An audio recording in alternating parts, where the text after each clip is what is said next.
Hello everyone, hope आप लोग अच्छे होंगे।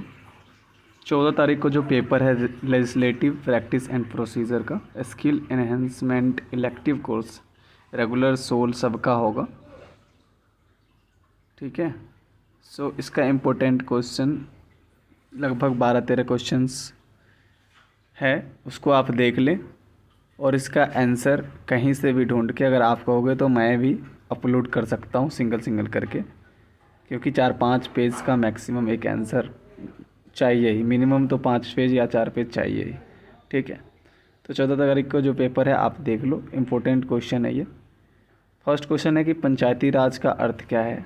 होप कि आप लोग लिख लेंगे। उसके 3 स्तर को आपको लिखना है, जिसमें आपको पता है कि ग्राम पंचायत, पंचायत समिति, जिला परिषद आती है। सेकेंड है विधेयक किसे कहते हैं और इसके प्रकार लिखने हैं, तो आप विधेयक लिख लोगे। उसके बाद प्रकार में आपको पता है धन विधेयक, वित्तीय विधेयक, साधारण विधेयक, संविधान संशोधन विधेयक, ठीक है।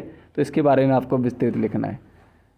तो होप कि फर्स्ट एंड सेकेंड आपका हो जाएगा। अगर नहीं होगा तो हमें कमेंट सेक्शन करना, मैं आंसर लिख के अपनी भाषा में आपको अपलोड कर दूंगा आज शाम तक, नहीं तो कल तक। जो भी क्वेश्चन नंबर आप लिख देना, कौन कौन में प्रॉब्लम है, वो क्वेश्चन आंसर मैं अपलोड कर दूंगा।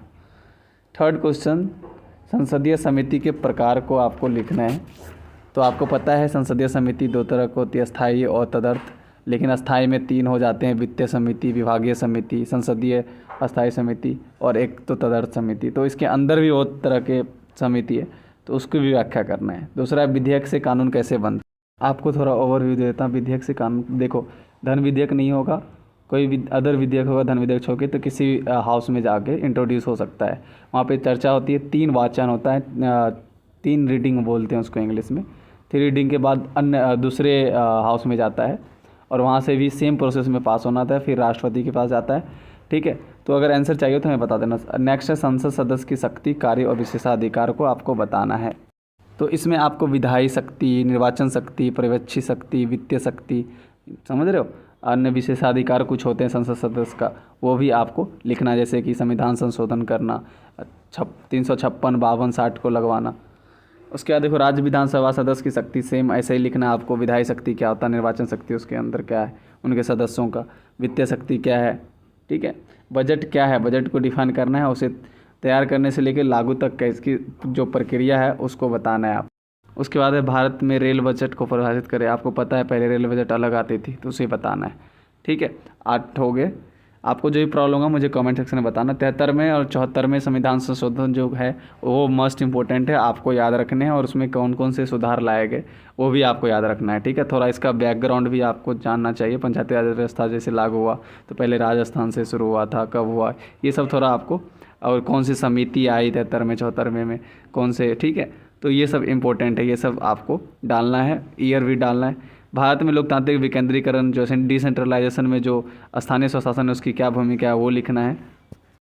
उसके बाद राज्य विधानसभा में राज्यपाल जो होते हैं, आपको पता होगा विधायी शक्ति के हेड होते हैं, तो राज्यपाल की जो कार्य है उसका शक्ति है उसको स्पष्ट करना है।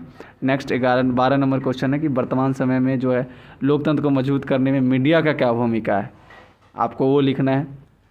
या आप डायरेक्ट ये भी एक क्वेश्चन बनता है कि वर्तमान समय में मीडिया क्या भूमिका है, तो भाई शिक्षा के लिए भी भूमिका है, मनोरंजन के लिए भूमिका है, तो आपको सोल के बुक में आपको ये आंसर मिल जाएंगे। और मीडिया से आप क्या समझते हो, मीडिया के प्रकार को वर्णित करना है, तो मीडिया क्या समझते हो आपको बताना है। उसके बाद मीडिया के जो प्रकार हैं आपको पता होगा, एक प्रिंटिंग माध्यम होता है, श्रव्य माध्यम होता है, दृश्य श्रव्य माध्यम होता है। तो जो भी क्वेश्चन आपको अगर नहीं आ रहे हैं हमें कमेंट सेक्शन में बताना, ये नंबर का आंसर आप अपलोड कर दो, मैं कर दूँगा, ठीक है। लेकिन हाँ, आपको इस सारे क्वेश्चन को तैयार कर लेना है। 14 तारीख को पेपर आएंगे तब देखना कितने क्वेश्चंस मिलते हैं। लगभग हमें लग रहा है इसमें से ही 4 आप अटैम्प्ट करके आप जो है क्वेश्चंस को डील कर लोगे, बात खत्म हो जाएगा।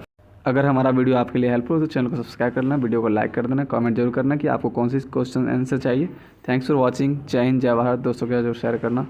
Thank you.